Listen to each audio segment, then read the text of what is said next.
What's going on, everyone? Ronan here, and welcome back to the channel. So, we're getting into the final parts of what if Ash was born in Kalos. But before we get into that, I'm going to need you to take a look at this analytical stat bar. You guys already know the drill. Turn on the like button, hit the notifications, and don't forget to hit the subscribe button so we can help get to a larger audience. But with all that being said, let's get into part 3 of season 2 of What If Ash Was Born in Kalos. I hope you enjoy. We begin today's part in the exact aftermath of the destruction of the gym. Valarie, Ash, and Grant can do nothing but watch as Team Flare disappears off in the distance as the dust settles around the wreckage that used to be the Laverre City gym. Ash and Grant are in a panic. They have no idea what to do. They just watch Team Flare carry off one of their friends as Alexa can be heard screaming off in the distance. But that is the least of their worries, as Valarie informs the two that what Team Flare just stole could cause the end of life on the planet as they know it. What do you mean, cause the end of life? Grant says. How could a tree cause something like that? That was no mere tree, Valarie says. That was a Pokemon, a legendary Pokemon. The one we know as Xerneas. Xerneas? That Pokemon hasn't been seen for over a millennia. How do you know it was Xerneas? What would a Pokemon like that be doing buried under a place like this? A simple gym in a backwoods town. Valarie tells Grant that he doesn't understand. Meanwhile, Ash just watches in confusion. He's unsure of how to take this. Alexa being gone, kidnapped by Team Flare. What would they want with her? He thinks to himself. But his solitary thoughts are interrupted when Valarie tells him and Grant that they should follow her. She then leads them deeper into the gym, into a part that wasn't destroyed by Team Flare. Along the way, she begins to explain how exactly that broken down, old, rotted tree that they stole was actually the legendary Pokemon Xerneas. You see, it and its counterpart, Yveltal, go in cycles, one awake and one asleep. The two are never awake at the same time unless prompted by some external force. Over 1,000 years ago, the site that is known as Laverre City was once a desolate wasteland, Valarie says, to which Ash says, but how can that be? This place is so lush and vibrant with life. Valarie goes on to say that is true, but that's only because of the cycle of creation and destruction. Before, this was the resting place of Yveltal, until it came to be that it was time for Xerneas' next cycle of rest. You see, what happens is when Yveltal needs to rest and it goes on to its 1,000-year slumber, it will slowly drain the life out of the surrounding area until there is nothing left. Unfortunately, this causes great desolation in the surrounding wilderness. That is, until its slumber is no longer required and it begins life anew. This is where Xerneas comes into play. Once Yveltal has left the area, Xerneas will return, reverting to its cocoon form, the tree that you saw, so that it can slowly return life into the surrounding area at the cost of its own. A cycle of destruction and creation that has happened like this for thousands of years. So what does this have to do with your gym, Valarie? Grant says. Well, there are certain times when this cycle is broken, when one of the two doesn't obey the circle of creation and destruction, and one of them doesn't wake up. This happened once before in this very spot. This tree that you see the gym built into was once a Xerneas of great power. Unfortunately, it was unable to awaken from its slumber due to an external force that we are not yet aware of. We do know that this tree dates back about 3,000 years to a time when a great war was fought in the Kalos region, Valarie says, as she leads them to the room that was below the gym battlefield. In it, what Ash and Grant see is something that's amazing. It's like the site of an ancient battlefield turned graveyard, and at its center is a clearing of where that tree once stood, and it's adorned by roses, flowers, plants of all kinds of nature. What Valarie said is true. That thing was returning life to this area, and it was just awaiting for the next cycle. That's great and all, but do you know why that would have anything to do with Team Flare? Grant asks. Valarie says that she doesn't, but she does know of a legend of a man that is out of time, that does not age, does not wither, that will not die. Legend states that this man was once a great and powerful ruler, and that he built a weapon of great and terrible power. It is said that this weapon is what brought an end to the war in Kalos 3,000 years ago. Around the same time, that this Xerneas could no longer awaken, Valarie says, as she rubs the roots of the long, dead tree. Ash then goes on to question Valarie. I noticed something during my gym battle. When I sent in my Yen Mega, you said that you had never seen a Yen Mega like that before. But the way you reacted when I sent it out wasn't something of shock. It was a look of like you've seen it before. I must confess, this is true, Valarie says to Ash and Grant, catching Grant's attention most of all. Oh yeah? And how do you know about this Yen Mega that belongs to Ash, Grant says. Well, it's simple, Valarie says, as she reaches into a hole that's at the base of the ancient tree, pulling out a very ancient book. I am a guardian of this place. I was assigned to be the guardian of Xerneas until its resurrection. Unfortunately, with the events of today, I'm afraid that I failed my mission. In this book categorizes all of the events within the last 3,000 years and the resurrection and destruction cycles that we know about Xerneas and Yveltal. I used to look at this book a lot as a child, as my mother ran the gym here in the city. You see, there's a lot of pictures, old artist renderings of Pokemon that don't really live anymore, some of them being the fossil types, like Tyrant or Cranidos. Then there's others, like this. Valarie then flips the book over to reveal a page of Pokemon that Ash and Grant have never seen before, but on it, there is one that they are familiar with, Yen Mega, and at the center of it is a tree. No, it's the legendary Pokemon Xerneas. It's shining bright, like it's giving off energy to the other Pokemon around it. That Yen Mega you have, Ash, is very special, and the reason why is because it's a Pokemon that was caught in the cycle of destruction and creation. It's a Pokemon that had its energy drained by Yveltal, effectively ending its life right then and there. But then it had a second chance when it was exposed to the energies of Xerneas. And when Xerneas reawakens, it usually brings back the life of everything in the area. And your Yen Mega was one of those Pokemon. But this doesn't make any sense, Ash says. I didn't catch Yen Mega anywhere near here. Regardless of the fact of where you caught it, Ash, it, at some point in its lifespan, was exposed to the fairy aura of Xerneas. I would be willing to gamble that that thing is a couple of hundred, if not a couple of thousand years old. The last recorded sighting that we have in this book places one over 1,200 years ago, which would be right around the time when Xerneas had gone to sleep. Then something clicks with Grant. Ash, that explains it. You remember when you caught Yen Mega? It was going wild throughout that town. It was attacking anything and everyone in sight. It must have been afraid. It must have just waken up, which means that there are others out there like it as well. That explains why Team Flare had all those other Pokemon in the forest. They must have done something. Maybe they found a way to duplicate the fairy aura that Xerneas exudes. That means that they had revived that area of desolation that must have been affected by Yveltal. And if they have that kind of power and they can reproduce that kind of energy, there's no telling what else they can do. Valarie goes on to tell the two that that's not the only problem that they face. Now that they have Xerneas and they've taken it from the place of its slumber, things are going to be thrown out of whack. The balance of the region, no, the world, is in trouble. Because they interrupted the cycle of destruction and creation, ecosystems will start to fail. First across Kalos, then the rest of the world. Well, is there any way to stop it, Ash says? There is. According to legend,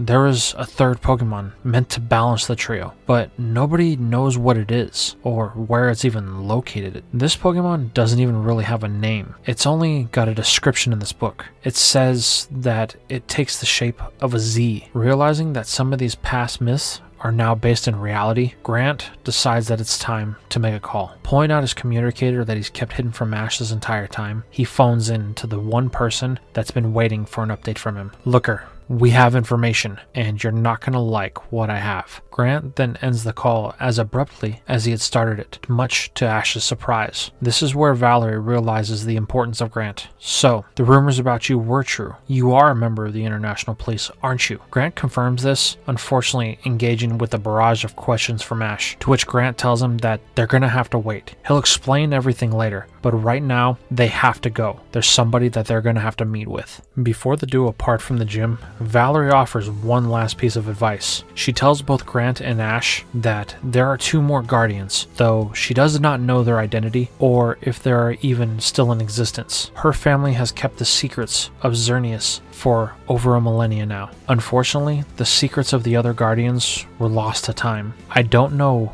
if they still exist, but if they do, you're going to need to find them. And Ash, please protect Yamega. It may be the only one left of its kind. With a silent nod, Ash vows to uphold this request as him and Grant leave for the Pokemon Center so they can formulate some sort of plan. During the night, they finally hear back from Looker, who agrees to meet with them in the next major city, which just so happens to be Lumiose City. Overhearing this on Grant's intercom and wanting to help, he tells them that they can meet up with Serena. Maybe she has some information on what's going on. After all, the resources and technologies of Lysander Labs are unmatched in the Kalos region. They have to be able to help somehow, but Grant is firmly against this. They don't know who they can trust right now, and they have to keep whatever information they have to themselves. After all, they're the only ones that are in the possession of Valerie's last parting gift, which was the book that her family was said to protect, which she dubbed the Tome of Xerneas. It houses the histories of fairy types in the Kalos region,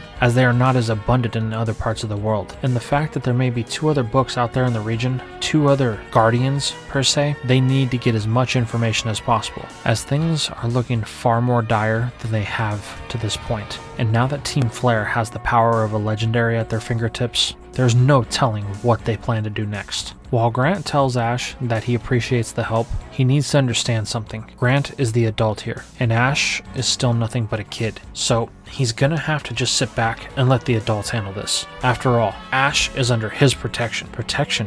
What do you mean by that, Grant? I'll explain later, he says, as he goes back to his call with Looker. This prompts Ash to start considering his options. What is really going on here? How much has Grant been keeping from him? These are things that he can't just let sit. He needs answers. And because Grant is keeping so much information from him, he begins to formulate his own plan. Now we flash forward a couple days. Ash and Grant are now on the road heading down Route 14. After talking with Looker, they came to the conclusion that it would be best to travel low-key. No escorts, no fancy helicopters, nothing. So, Ash and Grant hit the road. Unfortunately for the duo, ever since their disagreement back in Laverre City, Grant has been stoic, silent most of the time. Even to Ash's advances, when he asks him to train, Grant really only gives answers to the boy that have to do with menial tasks at hand. He's not really engaging in like his normal self, acting more like an adult, a security guard, like a protector, but not the same person he was before. Grant isn't the same person that he started the journey with. And this has caused Ash to think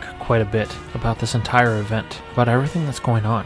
What has Grant been keeping from him exactly? Is their whole journey together just a facade because of the events of what's going on with Team Flare? And is it because they're after his Pokemon? So many questions that Ash has, but he's not really sure of where he can get these answers. He does know one thing's for sure though. When they get to Lumiose City, he does need to see Serena. She's the only one that can offer him any type of help in the events that are about to unfold. Since this is one of the longest legs of their journey, Ash decides that if Grant isn't going to train with him, then he's going to get in some training of his own. So during this time, he decides to train with Quilladin, Rampardos, Yanmega, and his newest capture, Trubbish. While Trubbish is still fairly young, it does enjoy the company of the other Pokemon, especially these 3 Kalos variants. And because Grant isn't really helping Ash train, this is allowing the 3 Kalos regional variants to stay outside of their balls longer than they would. This has an onlooker watching from the shadows that Ash or Grant is unaware is following them, and it does so for the duration of their journey down Route 14 until they finally arrive in the grandest city in the Pokemon world, Lumiose City. It's here that Grant reveals his plans to Ash. They're headed to Professor Sycamore's lab, as there is a special contingent there just for Ash.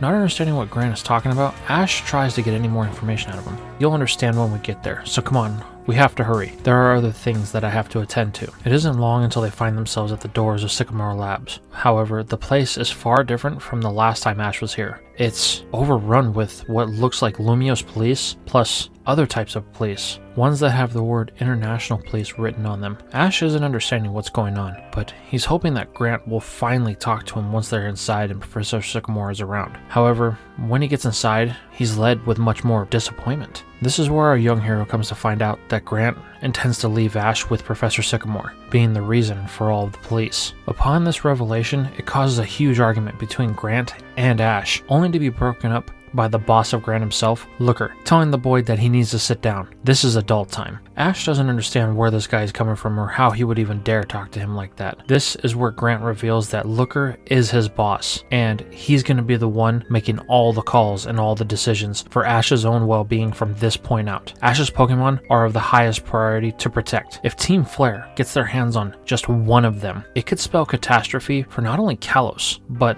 the rest of the world out there. Then Looker gives Grant an order. It's time that you head out for your next assignment. Ash will remain here under the protection of the rest of the International Police. Ash can do nothing but look on with sadness in his eyes. Grant won't even return the look. All he says is, "Ash, stay safe," and then he walks out of the room. This is where Ash is greeted with Professor Sycamore, giving them a chance to catch up. Ash immediately inquires about any information of what's going on, but Sycamore tells Ash that he's sorry. He doesn't really have any more information than what Ash has at this current time. He was just told that his laboratory was going to become the base of operations for the International Police while they were staying in Lumiose City, so he really doesn't have a choice. They've basically just commandeered it. Even if he were to say something, he couldn't really do anything about it. Since there's really nothing else to talk about, Sycamore decides to follow up with Ash's progress with Chespin, to which the young boy responds, "Well, see for yourself," releasing it from the ball to reveal the newly evolved Quilladin. And the little dragon grass type is quite happy to see the professor, showing its increase in confidence and energy as well as a little aggression. But Sycamore isn't put off by this. He's glad that Ash was able to help bring it out of its shell, no matter how it happened. This is where Ash realizes he may actually have an opening. Seeing that Sycamore is actually really intrigued with Quilladin and the progress that it's made,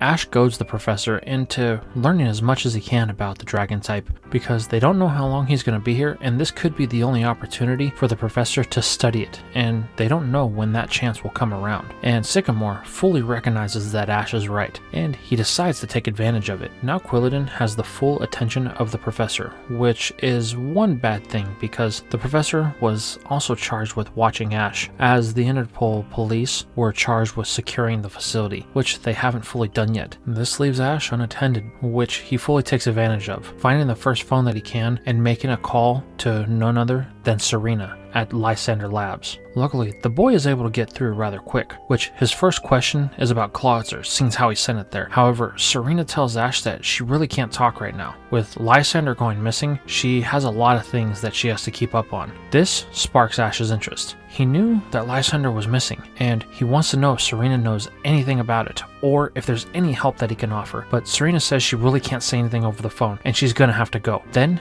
she abruptly hangs up. Knowing that he can't stay here, Ash has to take any opportunity he can. Realizing that the professor has the infatuation he does with Quilladin, he decides that he's going to leave it here and sneak out. The way he figures it is, he can be back before anybody knows that he's gone, considering nobody's really paying any attention to him at the moment. But the question is, how does he exactly get out? Then Ash remembers something from the last time he was here. In the Pokemon Garden, there was a doorway that led out, and that may be his only option to actually get out and get in unseen, as it led into an alleyway behind the building. It's here that Ash asks the professor if he could go use the garden. He wants to let his Pokemon out so they can have some room to stretch, considering he doesn't know how long he's going to be here. And the professor, wanting to get as much time with Quilladin as possible, tells Ash to go ahead, considering he's still got a little bit of examinations to do on the dragon grass type. Knowing that this is his opportunity, Ash then takes off, heading his way to the garden as quickly as possible, knowing that any time that he loses is another chance for him to get caught. Quickly, he finds himself inside of the Pokemon Garden, and just as he was hoping, it doesn't seem to be heavily patrolled at this current time. So, after fumbling his way around for a little while, he does eventually find the door. Luckily, it doesn't seem like any of the other international police have noticed it, considering it doesn't even look like it's been bolted shut. It's kind of overgrown with bushes, so this is his perfect chance to escape without anybody noticing that he actually left, and there would be no signs of him actually opening or closing any type of doors. So, Ash does exactly that. Unfortunately, there's really only one place he can think of going. The last place that he was able to meet Serena and Lysander, and that was at Lysander Cafe. Ash does what he can, sneaking out an alley down the back way, trying not to be seen. Soon, he finds himself on a main street opposite side of the Sycamore Labs. It's here that he's able to hail a taxi, telling him that he needs to go to the Lysander Cafe. He's meeting somebody there. Luckily for Ash, this guy knows exactly where it's at, and once Ash confirms that he actually has money to pay for the ride, the two are off. It doesn't really take that long, and Ash eventually finds himself outside of Lysander Labs, unsure of what his next move is. So he heads inside, and he begins to talk with the patrons of the establishment. He talks with the person behind the bar, trying to get any type of information, but the manager simply tells Ash that he has no information for him. There's not really much he can do. He's just going to have to try somewhere else. This is where Ash begins to get a little bit frustrated. This is really his only lead, and he begins to throw a temper tantrum in the middle of the room, demanding that somebody help him. This outburst has captured the attention of everybody in the establishment and someone that he had yet to be seen. Suddenly, a wall ahead of Ash slides open, and out from it steps Serena and her newly evolved Frogadier, the same one that had battled with Chespin the last time they were here. Serena tells Ash that he needs to stop. He's drawing unnecessary attention. If he really wants to talk to somebody, then to come talk to her. Turning, Serena disappears back behind the wall, to which Ash follows her, unsure of what's happening. As soon as he enters the room, the wall closes behind him, with Serena telling him that he needs to keep up, or he will be left behind. Realizing what's happening, Ash takes off after her. What's going on? Where's Lysander? What is this place? Serena tells him that he needs to calm down. He'll get all of his answers, but he needs to follow her. Ash soon finds himself in a room that's deep under Lysander Cafe. It's actually not just a room, it's a complete complex. Whole sets of laboratories, gardens, recreation rooms, living quarters for people. It's essentially a city underneath the city of Lumiose. What is this place? Ash asks. Serena turns and tells him that this is the true Lysander Labs, the base of their operations. Everything that Lysander develops, everything that the company produces, comes from this place. So, Ash, why have you come here? The first thing out of Ash's mouth is, where's Clawitzer? I sent it to you because I caught another Pokemon. Serena just sighs, and then rolls her eyes and turns. I do believe the Pokemon you're looking for is over there, pointing through a glass window into a habitat, where Ash can see Clawitzer just kind of relaxing in an open pool. It's also got a garden area where it can go on land. It seems to be well taken care of, which was Ash's biggest worry, considering he had never had a Pokemon transferred somewhere before. There, happy now, Serena says. Now, why are you here? Now that Ash has confirmed that Clawitzer's safe, he inquires about Lysander. What happened with him? Does she have any leads on his whereabouts or anything like that? Serena tells Ash that she's not really at liberty to discuss that stuff with him. After all, there's a lot of sensitive information that they have here that would really do harm if it was in the wrong hands. Ash then tells the girl that she might want to hurry, considering that he's supposed to be a guest of the International Police right now over at Sycamore Labs, and he kind of snuck out. So, if they're going to start looking for him, this might be the first place they look. And if there's information that you have here that you don't want them to have, then it might be best to get him out of here as soon as possible. Serena can't believe this boy. How dare he threaten her like that? And how dare he bring the police here? What they're doing here is supposed to be for the betterment of humanity. And not only that, but they're also trying to stop Team Flare. And now he's going to bring the police and get them involved? They can't have that. The police will just ruin everything. This is where Ash chimes in. You mean you're trying to stop Team Flare too? Ash says with his fist clenched. This gets Serena's attention. What do you know about Team Flare? She says. I know that they took one of my friends, and I know that they're after the Pokemon that I have with me, the ones that are different colors than their normal variants. Ash then goes on to talk about his gym battle with Valarie that he had about a week back, and how Team Flare had attacked her gym and then stole some sort of dead tree from underneath it. And then Valarie gave them some sort of book, a tome that was referred to as the Tome of Xerneas. This gets Serena's attention. So, Xerneas has been captured. Well then, you may not be as useless as I thought. Follow me. Serena then leads Ash into Lysander's main office. She says sit, as she opens a safe door on the wall. Inside of it, there is a book that looks very similar to the one that Valarie gave Grant. Is that another copy of the Tome of Xerneas? Serena says no. This is what's known as the Tome of Zygarde. Zygarde, Ash says. Why does that name sound familiar? It's then that Ash flashes back to the day that Quilladin evolved. That giant Pokemon, the scientists of Team Flare, they referred to it as Zygarde. Wait, you seen Zygarde, Serena says? Yeah, I did. We were in a battle. It ended up getting exposed to a laser from one of Team Flare's scientists, and when it was hit, it burst and let out a giant reservoir of draconic energy. In that moment, from the overload of energy, my Chespin evolved into Quilladin. So that dragon variant of the grass starter you had,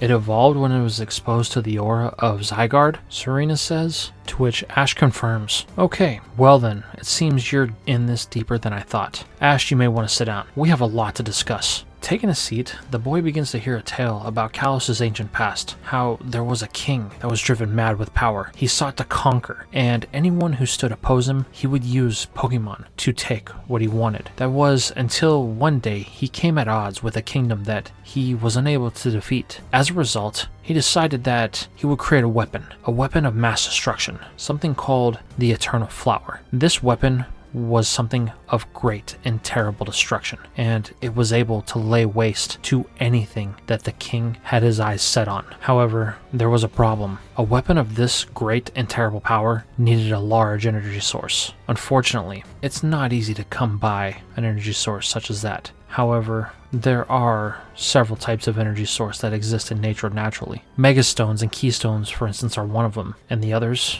are Pokemon. Ash, you've been by Geosenge Town, haven't you? To which the boy confirms. Do you remember all those giant stones right outside the town? Ash thinks back, recalling that. This is where Serena reveals that those were no mere stones. They were actually Pokemon that had all of their life force drained from them. That's what the ultimate weapon does. It takes energy from any living thing that it can to power itself. Then that's where Ash puts two and two together. So like a legendary Pokemon? Exactly, Serena says. And this is what Lysander feared. For years, he has followed the rumors and mysteries and legends of the Kalos region. Whispers of a man lost to time who sought to revive this ultimate weapon. Lysander didn't believe it was true until he looked deeper into the legends and lores, and then he went to examine those stones that are outside of Geosenge Town. It's faint, but brief deposits of infinite energy can be detected from within those stones. And then Lysander found the Tome of Zygarde.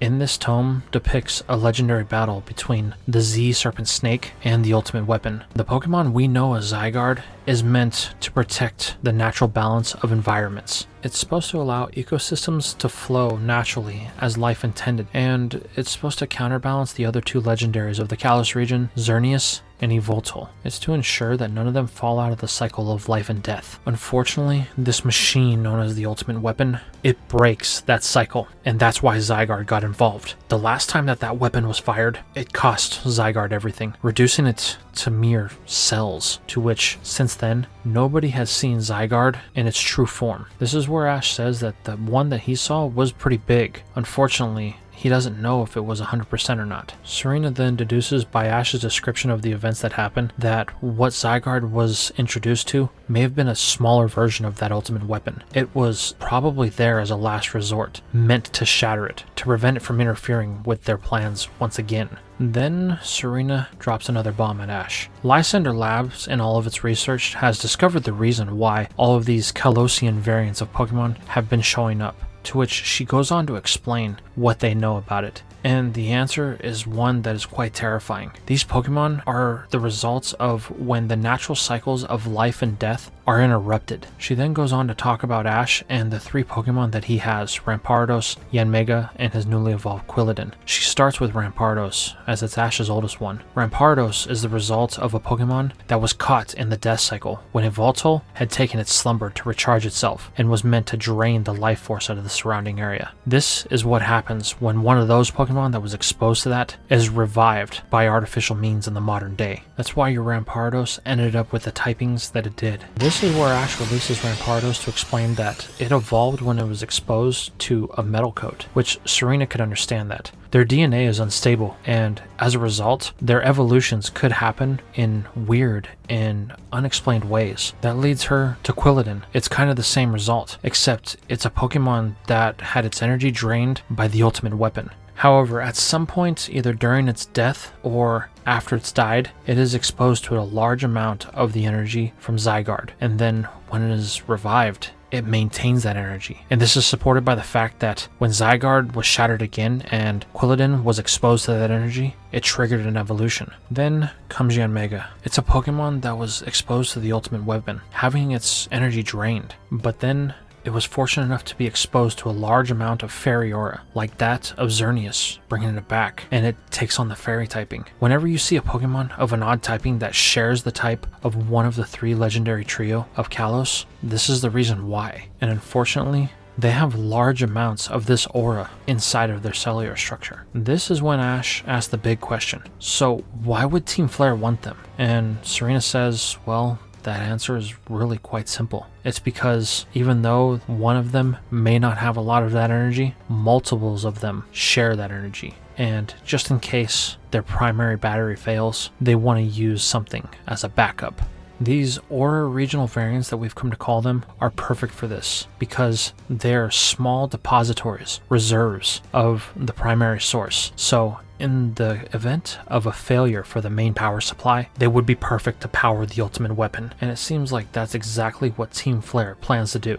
This is where Ash puts 2 and 2 together. This explains why they've been so insistent on getting those Pokemon from him, but none of his other ones. They couldn't care about Absol, Trubbish, Slugma, or Clawitzer. They have no special properties. They mean nothing to them. Well, what about Lysander, Ash says. Have you made any headway with where he might be? It's at this point that Serena reveals one last piece of information that she has. A really old book, not quite as old as the Tome of Zygarde that she had shown Ash, but still old nonetheless. This is a journal, she says. It's a couple of 100 years old. It was passed down in Lysander's family, and unfortunately, it depicts quite a horrifying history. Something that if I knew my family was responsible for, I would do whatever I could to correct it. Now, we find ourselves inside of the base of Team Flare, with their lead scientist, Xerxic. He is quite pleased with the results they have made as he looks at the 2 finest acquisitions that Team Flare has made recently, the things he has deemed the Cocoon of Destruction and the Tree of Life. You know, Lysander, with both of these in our possession, Team Flare is all but guaranteed that we will achieve our mission. Oh yeah? And who exactly assigned that mission to you? Lysander asks. To which a man who is forgotten by time says, that would be me, my son. And this is where we are going to leave things for right now. So tell me, how did you feel about this part? How do you feel about the lore with these regional variants of Kalos and how their lives have been shaken up, taken away, and gifted back to them? How do you think this is going to affect Ash? And is Lysander really the true victim here? Or is he playing a part? Let me know in the comments down below.